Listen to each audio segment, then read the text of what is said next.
फिर एक बार अपने हथकंडे, घिनौनी राजनीति और षड्यंत्र में कामयाब हुई है। उसके बाद कोई रास्ता नहीं था, उनको भारतीय जनता पार्टी में ही जाना था।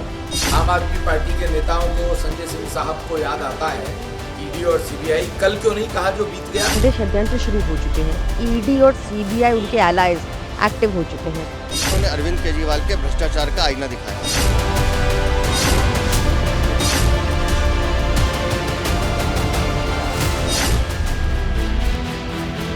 टूट गया विश्वास, नहीं रहेगा और आपसे दूर हो गए कैलाश।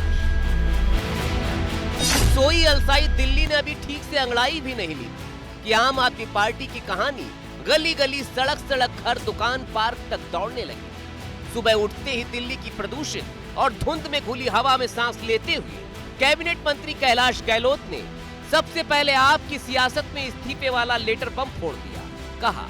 कह दिया जाओ, नहीं रहना तुम्हारे साथ, अब हम आपके साथ नहीं रहे। यही है वो चिट्ठी जो सुबह सुबह कैलाश गहलोत ने पार्टी संयोजक अरविंद केजरीवाल को भेज दी। लेकिन ऐसा क्यों? ऐसा क्या हो गया? अभी कल ही की तो बात है, कैलाश गहलोत दिल्ली के सरोजनी नगर में देश के पहले महिला बस डिपो का उद्घाटन करते दिख रहे थे। बड़ी वाहवाही लूटी थी। फिर ऐसा हो क्या गया जो एक सिटिंग एमएलए, सरकार में कैबिनेट मंत्री एक ही रात में आपसे पराये हो गए? उनका हृदय परिवर्तन हो गया। पहली नजर में पता चला कि दिल्ली के साथ हो रही नाइंसाफी ने उन्हें अंदर तक झकझोर दिया था। कैलाश गहलोत ने वही दर्द चिट्ठी में उकेरा। चिट्ठी में तो बहुत सारा दर्द लिखा, लेकिन उसमें केजरीवाल के शीश महल को लेकर बदनामी वाला दर्द सबसे खास था। उसके जरिए समूची आपकी कार्यप्रणाली पर ही सवाल खड़े कर दिए। लिखा, केजरीवाल का नया बंगला जैसे शर्मनाक विवाद है जो लोगों को संदेह में डाल रहे हैं। क्या हम अब भी आम आदमी हैं या नहीं? केजरीवाल की सियासत पर यह बहुत बड़ी चोट है, लेकिन ये चोट यहीं तक नहीं रुकी। उन्होंने उसके बाद उन सारे मुद्दों पर प्रहार किया जिन मुद्दों को लेकर विपक्ष उनको अब तक घेरता आया है। मतलब यमुना की सफाई का वादा अधूरा है, नैतिक मूल्यों पर राजनीतिक एजेंडा हावी है, आम आदमी से जुड़े मुद्दे नहीं उठाए जा रहे हैं, दिल्ली की बुनियादी जरूरतें पूरी नहीं हो पा रही हैं और काम के बजाय केंद्र से लड़ने में जुटी है आप। आरोपों के ये तीर आम आदमी पार्टी को अंदर तक चोटिल करने के लिए काफी थे। इसका अंदाजा प्रेस कॉन्फ्रेंस करने आए अरविंद केजरीवाल के चेहरे को देखकर लगाया जा सकता है।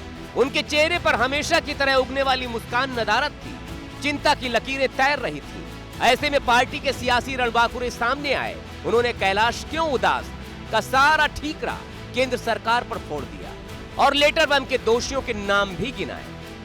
जिस व्यक्ति के ऊपर आप खुद भ्रष्टाचार के आरोप लगाते रहे हैं, उन्हीं की चिट्ठी का लेके अगर आप गुणगान करेंगे हमारे सामने, तो हमारे पास हथियार नहीं रहेगा बीजेपी के ऊपर बोलने का। कैलाश गहलोत जी के भी ऊपर काफ़ी ईडी और इनकम टैक्स के मामले चल रहे थे। उन्होंने जेल की स्ट्रगल से बेहतर भाजपा ज्वाइन करना बेहतर समझा। एक चीज इससे क्लियर हो गया कि भारतीय जनता पार्टी दिल्ली का चुनाव हार चुकी है। आज उनके पास कोई मुद्दा नहीं बचा।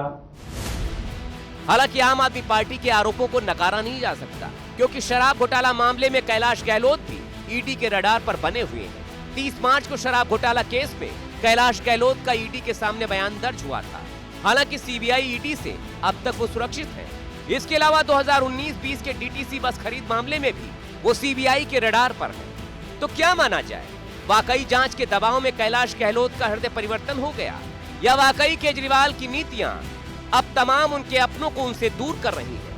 क्योंकि एक सिटिंग एमएलए जो एक मंत्री भी था, उसका यूं पार्टी से मोह भंग होना आम आदमी के लिए कम से कम सामान्य बात तो बिल्कुल नहीं।